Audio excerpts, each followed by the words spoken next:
All right, let's jump right into this explainer. Today, we're going to absolutely dismantle the larger-than-life myths surrounding arguably the most famous basketball player in history.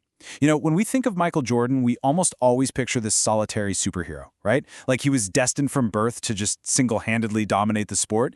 But as we dig into some really fascinating historical insights from an author writing under the pen name Dr. Duncanstein, we're going to uncover the incredibly complex team-oriented reality behind his rise to greatness. It is a journey that totally redefines what it actually takes to become a champion. And Dr. Duncanstein shatters what we think we know right out of the gate. When people look back at that 1982 University of North Carolina championship team, history kind of retroactively crowns Jordan as the undisputed king of the court. But the author hits us with a reality check. James Worthy and Sam Perkins were actually the stars of that squad. Now Jordan, unbelievably talented, sure, with sky-high potential, but he was not the main event just yet. Think about the sheer contrast between where he started and where he ended up. It's staggering. You've got Michael, which, by the way, is exactly what Coach Dean Smith insisted on calling him using his formal birth name. This was a young, totally carefree college kid who could just cruise around Chapel Hill in a black Monte Carlo, blending right in.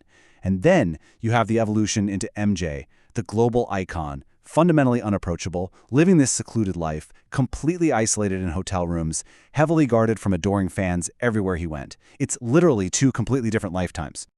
Part 1. Before he was MJ. Let's head back to those early days in North Carolina, well before the global fame took hold. So picture this. Michael arrives at UNC, which was practically the Dean Smith and Bill Guthridge basketball school at that point, and he is surrounded by older, massively superior talents. We are talking about guys like Walter Davis, an NBA MVP, plus James Worthy, Sam Perkins, Al Wood, Phil Ford. On those muggy North Carolina afternoons, these guys were simply better than Michael. He was the product of a brutally competitive environment, not some overnight solo sensation who just arrived fully formed. Part 2, the 1982 shot myth. Let's look at the defining moment of his early career and see how it birthed one of the biggest misconceptions in sports history. To really grasp the weight of that famous 1982 championship shot, you have to understand Coach Dean Smith's grueling journey. For decades, the North Carolina fan base was utterly insatiable. Coach Smith endured unimaginable pressure. He was championing civil rights by recruiting Charlie Scott in 1967, integrating the team right in the middle of deeply rooted historical racism. And even though he ran a clean program and had phenomenal teams, fans harshly labeled him as the coach who can't win the big one. Seriously, how intense are we talking? Well, back in 1965, after just a 4-game losing streak that ended with a loss to Wake Forest, angry students actually hung a dummy, an effigy of Coach Dean Smith, outside the gym. His own player, Billy Cunningham, had to go out there and physically tear it down. We're looking at this strictly as historical fact to emphasize the intense, almost unimaginable pressure cooker they were operating in. They desperately needed a championship to validate the entire program. Which brings us to the forensic play-by-play of those final, frantic moments against Georgetown.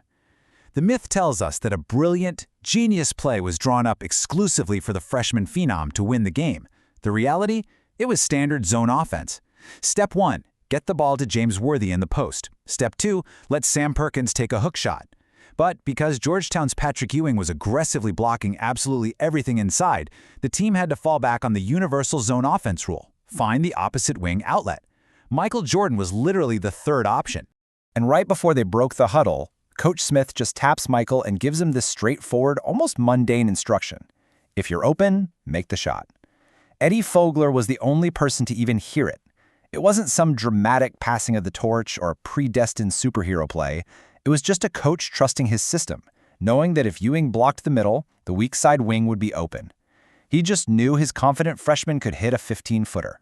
And here is the craziest part that totally defies the myth of the ultimate buzzer beater. Jordan's shot didn't actually end the game. There was still time left on the clock. Georgetown called a timeout, and they had a very real chance to win. The game only ended because of a chaotic, totally unexplainable mistake by Georgetown guard Fred Brown, who blindly threw the ball right into the hands of James Worthy. Worthy had completely gambled on defense and was out of position in a dead zone, but it worked. It resulted in a game-ending turnover, a victory of a great team system, heavily aided by a giant slice of pure luck. Part 3. The price of superstardom. Transitioning from college, let's explore the crushing weight of fame that came with his pro success in Chicago. The author of our source material got incredible behind-the-scenes access to the Bulls in the 90s, thanks to trainer Chip Schaefer. And what he saw wasn't some glamorous, nonstop party. He saw a weary, isolated team dealing with profound mental and physical exhaustion. The immense pressure, combined with a level of fame that seriously mirrored the Beatles, meant these guys lived in a totally closed circle. They were fundamentally unapproachable, simply because everyone wanted a piece of them. There's this one unforgettable behind-the-scenes anecdote that really drives this home. After sneaking some ecstatic neighborhood kids into an empty stadium hours before tip-off to meet Jordan, the superstar actually seemed to enjoy the moment with them. But right after, standing alone in the tunnel, Jordan's very first defensive question to the author was simply, "What do you want?"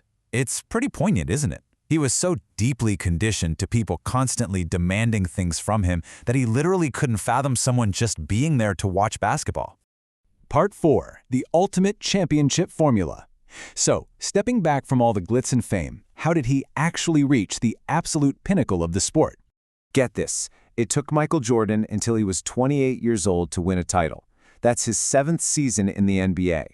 Despite all those jaw-dropping individual scoring skills, he did not win a championship until he learned how to blend his talents into a broader team concept.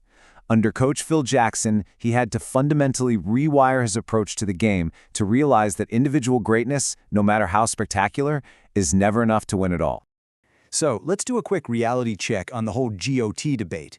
If we're strictly counting championship rings as the ultimate metric, Jordan actually sits behind several guys. Bill Russell has 11, Sam Jones has 10, Robert Horry has 7. What this emphasizes is something Jordan himself admitted in his Hall of Fame speech. He didn't do it alone. He needed Scottie Pippen, who, let's not forget, also holds 6 rings, right by his side for every single one of those titles. Our source calls this the secret magic of the game. Winning a championship is not about one superhero carrying the entire load. It's a lot like a strong rope made up of many individual, intertwined strands. Twisted together, they become incredibly durable and unbreakable under immense pressure. The ultimate takeaway from Jordan's legacy is that true greatness requires a system, immense patience, and above all, a deeply dedicated team. Even the most skilled player to ever touch a basketball couldn't do it by himself. Part 5. Advice for the next generation. Finally, how do we apply these historical truths to the rising stars of today's game? I'm going to leave you with this provocative thought. Today, we're watching incredible new prodigies enter the league, like 22-year-old Victor Wembanyama. The source drops an explicit warning for this next generation: do not believe the myth. As these new stars chase greatness, they face a really tough choice. Are they going to buy into the illusion of the solitary hero? Or will they learn from Jordan's actual history and realize that trusting the system and building a team is the only real path to becoming a legend? What do you think it's going to take for the next giant of the game to forge their own robe? Thanks so much for joining me for this explainer. And remember to always keep questioning the myths.